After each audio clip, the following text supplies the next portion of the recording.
आप बैंक में पैसा रखे हुए हैं, आप चाहते हैं कि बैंक आपको बहुत सारा ब्याज दे दे, ऐसा कतई नहीं होने वाला। बैंक में पैसा रखना कितना रखना चाहिए, ये भी एक प्रश्न है। और बैंक में बहुत सारा पैसा रखना ये एक बेवकूफी वाली बात होती है, और ज्यादातर लोग ये बेवकूफी करते हैं। ज्यादातर लोग बैंक को पता नहीं क्या समझते हैं और वहां पे पैसा रखते हैं। कई बार बैंक का जो ब्याज है वो आपको 3%, तो 4%, तो बहुत ज्यादा तो 6.6%, 6.7% दे दिया तो आप समझिए कि बहुत बड़ी बात हो गई। ये हालात है बैंक के। अगर 1 लाख रुपया आपने रखा है और एफडी में करके रखा है तो भी आपको 6,000 रुपया वो साल का ब्याज दे रहे हैं। लेकिन जब बात लेने की आती है, जब आप उनसे लोन लेते हैं तो वो 15% साल का ब्याज, 18% साल का ब्याज, और कई बैंकें तो 20-20% साल का ब्याज वसूलती हैं। हाउसिंग लोन पे अगर 6%, 7% आपसे ब्याज का कमिटमेंट किया जाता है तो ये कमिटमेंट उनका केवल दिखावा होता है। एक्चुअली वो वहां पर भी आपसे 9%, 10%, और अगर प्राइवेट सेक्टर की बात करें तो वो तो 15% हाउसिंग जो लोन होता है उसके ऊपर आपसे ब्याज वसूलते हैं, 15.5%। पता चला कि आपने अगर 10,000 या 12,000 का इंस्टॉलमेंट उनका तय हुआ है तो वो इंस्टॉलमेंट पूरा का पूरा केवल ब्याज में ही जा रहा है। आप 10 साल बाद पीछे मुड़ के देखेंगे तो आपका मूलधन एज इट इज पड़ा हुआ है। आप भी सोचेंगे कि अरे बाप रे, 10 साल हमने इनको कितने लाख रुपया दे दिया लेकिन मेरा तो एज इट इज पड़ा हुआ है। ये बैंकों का चक्र है। इसमें से निकलने का फिर उपाय क्या है? हम क्या करें अगर हमारे पास 10 लाख, 15 लाख, 5 लाख रुपया पड़ा हुआ है तो हम करें क्या?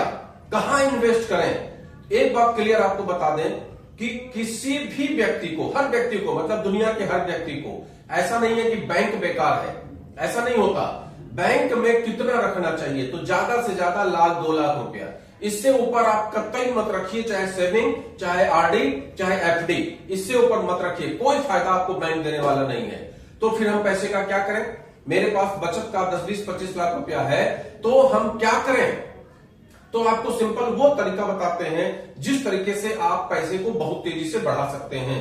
क्योंकि बड़े बड़े लोगों ने कहा है, जो मिलेनियर्स हैं उनका कहना है कि सबसे पहले हमको 1 करोड़ के लिए फाइट करना चाहिए। हम 10 करोड़, 20 करोड़, 50 करोड़ की संपत्ति बनाएं, वो बाद की बात है। पहला कठिन काम होता है 1 करोड़ की संपत्ति बनाना। तो पहले 1 करोड़ की संपत्ति तैयार करिए, उसके बाद आपके पास वो संपत्ति फ्लो में जाएगा और धीमे धीमे आपको समझ में आ जाएगा कि इसको करना क्या है। तो उसका जो रास्ता है, ये 1 करोड़ हम कैसे इकट्ठा करें, उसका रास्ता है कि आपके पास अगर 10 लाख या 15 लाख रुपया पड़ा हुआ है तो सबसे जरूरी है उस पैसे को आप रियल एस्टेट सेक्टर में इन्वेस्ट कर दें। रियल एस्टेट का सेक्टर सोच समझ के, अच्छी तरीके से जमीन को देख के, जमीन की स्थिति को देख के, क्योंकि यहां भी बहुत सारे लोग पड़े हुए हैं जो आपको लूटेंगे, खसोटेंगे। 8 लाख का प्लॉट आपको 20 लाख का बेच देंगे। एक एक प्लॉट 4-4 लोगों को लोग बेच देते हैं। तो सोच समझ के कदम उठाइए, लेकिन कदम उठाइए, क्योंकि रियल एस्टेट का सेक्टर ऐसा सेक्टर है जहां पे इन्वेस्ट करने से आपका पैसा बहुत तेजी से आगे बढ़ता है। एक एग्जांपल लीजिए कि मेरे पास 10 लाख रुपया है। उस 10 लाख रुपए को हमने किसी प्रॉपर्टी में इन्वेस्ट कर दिया। एक छोटा सा 100 वर्ग गज का हमने प्लॉट ले लिया। अब हम क्या करते हैं, उसकी पूरी रजिस्ट्री, दाखिल खारिज सब कुछ करवा लेते हैं। महीने 2 महीने का प्रोसेस, सारा काम कंप्लीट, सब कुछ, सारे पेपर्स मेरे पास। अब हमें क्या करना है? अब उसके विषय में लोगों से चर्चा करना शुरू कर दीजिए कि भाई हमारा एक प्लॉट है और हम उसको बेचना चाहते हैं। अब आपको अगर वो प्लॉट 50,000, 1 लाख, 2 लाख किसी भी प्रॉफिट का आ रहा है, उसको आप सेल कर दीजिए। मैंने एक प्लॉट खरीदा, मैं रजिस्ट्री के वो प्लॉट पड़ा, मान लीजिए 11 लाख रुपए का, 10 लाख का प्लॉट, रजिस्ट्री, दाखिल खारिज सब मिला के XYZ, थोड़ा बहुत बाउंड्री फाउंड्री कराना, 11 लाख का पड़ा। अब 11 लाख के प्लॉट को हमने क्या किया, लोगों से बताना स्टार्ट कर दिया। थोड़ी मेहनत होती है, बिना मेहनत के दुनिया में आपको पैसा नहीं मिलने वाला, थोड़ी मेहनत होगी। अब उसके विषय में आप लोगों से चर्चा करना शुरू कर दीजिए। आपके प्रॉपर्टी डीलर जितने मित्र हैं उनसे बताना स्टार्ट कर दीजिए, उनको डॉक्यूमेंट दे दीजिए कि भाई ये हमारा है और इसको आपको सेल करना है। 2% वो लोग कमीशन लेते हैं, कोई बात नहीं, बोलिए उनसे कि बेचो। दाम रख लीजिए 12 लाख, 13 लाख, ऐसा करके मान लीजिए 13 लाख हमने रख दिया।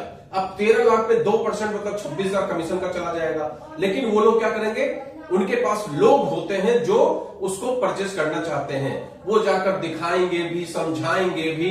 आपका काम केवल इतना है कि जिस समय बात तय हो जाए कि नहीं ठीक है 13 लाख में ये तय हो गया, उस समय आप जाकर रजिस्ट्री करेंगे, पार्टी से बातचीत करेंगे और जाकर रजिस्ट्री करेंगे। इतना काम आपका है। लेकिन इसके लिए आपको 10, 20, 25 लोगों से बताना पड़ेगा, OLX पे डालना पड़ेगा। ऐसे बहुत सारे साइट्स हैं, फेसबुक पे इवन मार्केट प्लस है, वहां पे भी आप डाल सकते हैं। बहुत सारे तरीके हैं बेचने के। बेचना एक कला है, अगर उसको हमने सीख लिया तो निश्चित तौर पे हम फायदे में रहेंगे। लेकिन अगर बेचने के कला को हम नहीं सीख पाए तो चाहे जितना भी पैसा आपके पास है वो आपका बेकार ही है। तो हम बेचने के कला का तरीका आपको बता रहे हैं कि आपने पहले 10 लाख का इन्वेस्ट किया, 1 लाख आपका खर्चा आया, 11 लाख रुपए आपका मूलधन का बैठा। अब उसको सेकंड डे से, जिस समय आपके नाम से दाखिल खारिज हो जाए, उसके बाद उसको आप सेल पे लगा दीजिए, लोगों से चर्चा शुरू कर दीजिए। मुझे पता है कि अगर हम चर्चा करना शुरू कर देते हैं, दलालों को अपना इंटरेस्ट रहता है, जो प्रॉपर्टी डीलर्स होते हैं उनको अपना इंटरेस्ट रहता है 2% का।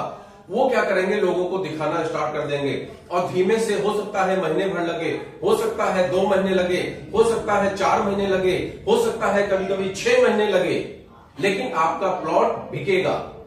अब अगर आपका प्लॉट बिक गया, मान लीजिए 13 लाख का बिक गया, टोटल इन्वेस्टमेंट आपका 11 लाख, आपने बेच दिया 13 लाख, 2% आपको ब्रोकरेज देना पड़ा, 26,000 ब्रोकरेज चला गया, 1,000, 2,000, 5,000 रख लीजिए कि आपने पेट्रोल में खर्च कर दिया। कुल मिला के 26 और 4, 30 मान लेते हैं, खर्च में चला गया। तब भी आपके पास 12,70,000 बचा। 11 लाख का इन्वेस्टमेंट था, कुल मिला के 1,70,000 का प्रॉफिट आपने कमा लिया। अब 1,70,000 का जो प्रॉफिट है, ये अगर 6 महीने में प्लॉट बिक गया तो 6 महीने में आपका हुआ। अगर साल भर में आपने बेचा तो भी बुरा नहीं है, अगर 2 साल में बिक गया तो भी बुरा नहीं है, क्योंकि 10-11 लाख रुपए का साल भर का अगर आप ब्याज जोड़ेंगे तो बैंक वाला 60,000 देने वाला है और यहां पर 1,70,000 आपको मिलने वाला है। क्लियर बात समझ में आपको आ रही होगी। लेकिन ये जरूर ध्यान रखिएगा कि प्लॉट साफ सुथरा हो, आपके आसपास का हो।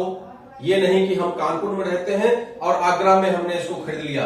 तो ये अगर ध्यान रखेंगे और उसी में अगर आप कमाई में इंटरेस्टेड हैं, ये तो हमने इन्वेस्ट करके कमाई का तरीका बता दिया, ये काम बखूबी आप कर सकते हैं। और दूसरा, अगर आप प्रॉपर्टी का काम करना चाहते हैं, अगर आप बेरोजगार हैं, आपके पास कोई भी रोजगार नहीं है, आप गांव के हो, शहर के हो, अर्बन हो, रूरल हो, लेकिन आपके पास एक कला है बातचीत करने का, आप लोगों के संपर्क में रह सकते हैं, लोग आपको बता सकते हैं कि भाई मेरे पास प्लॉट्स हैं, मेरे पास खेत है, मेरे पास घर है, मेरे पास दुकान है, तो आप इस काम को स्टार्ट भी कर सकते हैं। अगर इस काम को स्टार्ट करने में कोई दिक्कत है तो आप मुझे कमेंट करिए, मैं आपको बहुत सारे तरीके बताऊंगा। लोग आज एक एग्जांपल आपको देते हैं कि बेंगलोर में मेरा रिश्तेदार गया, वहां पर उसको एक फ्लैट चाहिए था। फ्लैट 50,000 महीने की किस्त, मतलब उसका किराया था। अब फ्लैट आप कैसे ढूंढेंगे, अनजान व्यक्ति को कोई देता नहीं है, तो आपको प्रॉपर्टी डीलर को ही संपर्क करना पड़ेगा। प्रॉपर्टी डीलर को पता होता है कि कौन सा फ्लैट किराए पे उठने वाला है और उसमें उसका 1 महीने का जो किराया है उसका हो जाता है। अब अगर 50,000 महीने का आपको वो रेंट पे दिलवा देगा तो 1 महीने का वो आपसे ले लेगा, मतलब 50,000 उसका हुआ। आपको 12 महीने पे करना पड़ेगा उस लैंडलॉर्ड को और 1 महीने का पे करना पड़ेगा प्रॉपर्टी डीलर को। समझ गए होंगे कितनी अच्छी आमदनी होती है। दूसरे तरीके से आप समझिए, अभी हमने एग्जांपल दिया कि अगर आपके प्लॉट को वो 10 लाख में बेच देगा, 13 लाख में बेच देगा। अभी हमने एग्जांपल से समझा कि हमने 10 लाख का लिया, उसमें भी प्रॉपर्टी डीलर ने इनकम की 2% की, उसके बाद 13 लाख का हमने बेचा, उसमें भी 2%, मतलब 26,000 रुपया उसको मिला। और महीने भर में अगर 5 प्लॉट भी उसने ऐसे बेच लिए तो 1,30,000 की आमदनी उसकी हो गई। आप भी इस काम को कर सकते हैं। प्रॉपर्टी डीलर भी एक इंसान होता है, एक समय में वो शुरुआत करता है किसी न किसी प्लॉट से, किसी न किसी मकान से, किसी न किसी किराए से वो शुरू करता है। आप भी स्टार्ट कर सकते हैं इनकम का, आप भी इसको रास्ता बना सकते हैं। आज मैंने आपको 2 तरीके बताए। नंबर 1 तरीका कि आपके पास पैसे हैं तो आप इन्वेस्ट करके और लोगों को काम पे लगा दीजिए, आपका प्लॉट बिकेगा, आप प्रॉफिट में रहेंगे।